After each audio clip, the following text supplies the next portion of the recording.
families are yearning to hear this from their bread earners. Kids are perplexed with multiple patrons visiting their house, what they want to know who their actual father is. But the tough timelines are keeping these workers engaged to their work, and solitude is their only companion when they retire from day's work, unless recreational activities are planned in any of the work spouse. This is a wake-up call. Good afternoon, fellow Toastmaster and guests.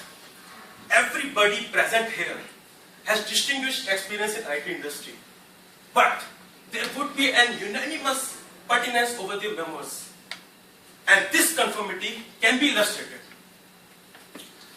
Letter from a CEO of a leading IT industry service provider to its employees. This is alarming to see people are working late nights, and while doing so, they are forgetting their personal lives. It is imperative of every employee to manage their time and devote some of their time to their personal activities daily. Meanwhile, in a discussion room, BU managers to his employees, we have won a new project from Foracle India Private Limited, and we would require the concerned team members to devote 20% of their time towards this project. Second scenario, Mr. Amit, you have been the top performer for 3 consecutive years, and now we have revised your objectives, so you need to mentor the new employees along with continuing your excellent work.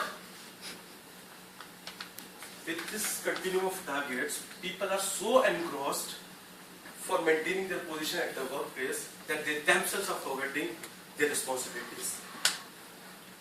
Life at IT industry starts with receiving congratulations from your friends for getting a job, and then those known faces suddenly disappear when the work timelines strike.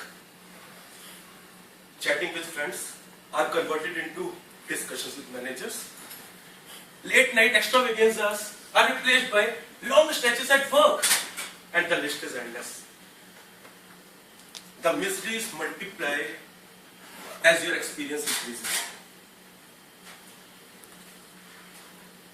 You become slow. Your life becomes slow. New terms like responsibility, dedication, and loyalty are introduced to you. Health problems encircle you. Food habits change. Smoke becomes oxygen. Euphoric drinks find their way to your stomach. The word family fades. Your desk becomes your world, and your computer becomes your life. Does it ring any bells? No? 25-year-old Preeti is cancelling her honeymoon ticket because her husband is slogging at work. She reveals this to the travel agent, and he responds, "Please don't cancel it. My wife is also busy. I'll come with you." Do you want this to happen to you? We have surrendered ourselves to this frivolity.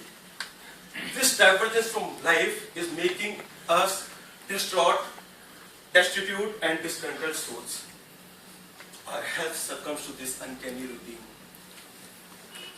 Bhagavad Gita says, one who performs his prescribed duties without seeking its fruit is a renunciant and a karma-yogi.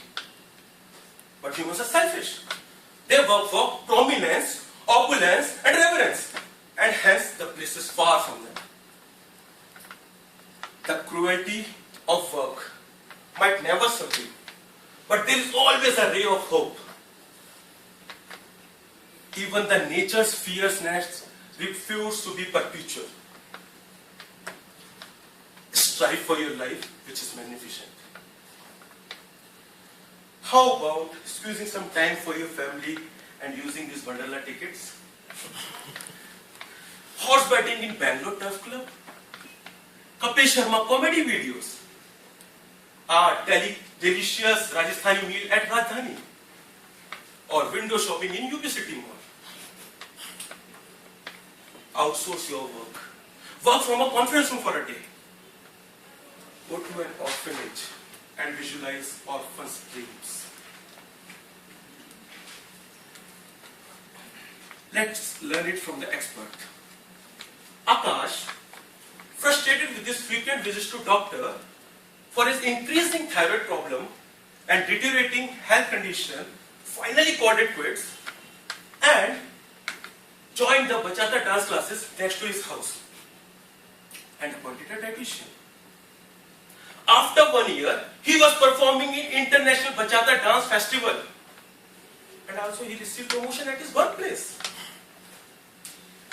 Believe that life is worth living, and your belief will create the fact. Do you think recuperation is still unattainable? Then let me tell you, there is one thing all of you can do for your sanity. Must attend the Toastmaster session on Thursday at 2:30 p.m. for scheduled speech by Sunny Gupta.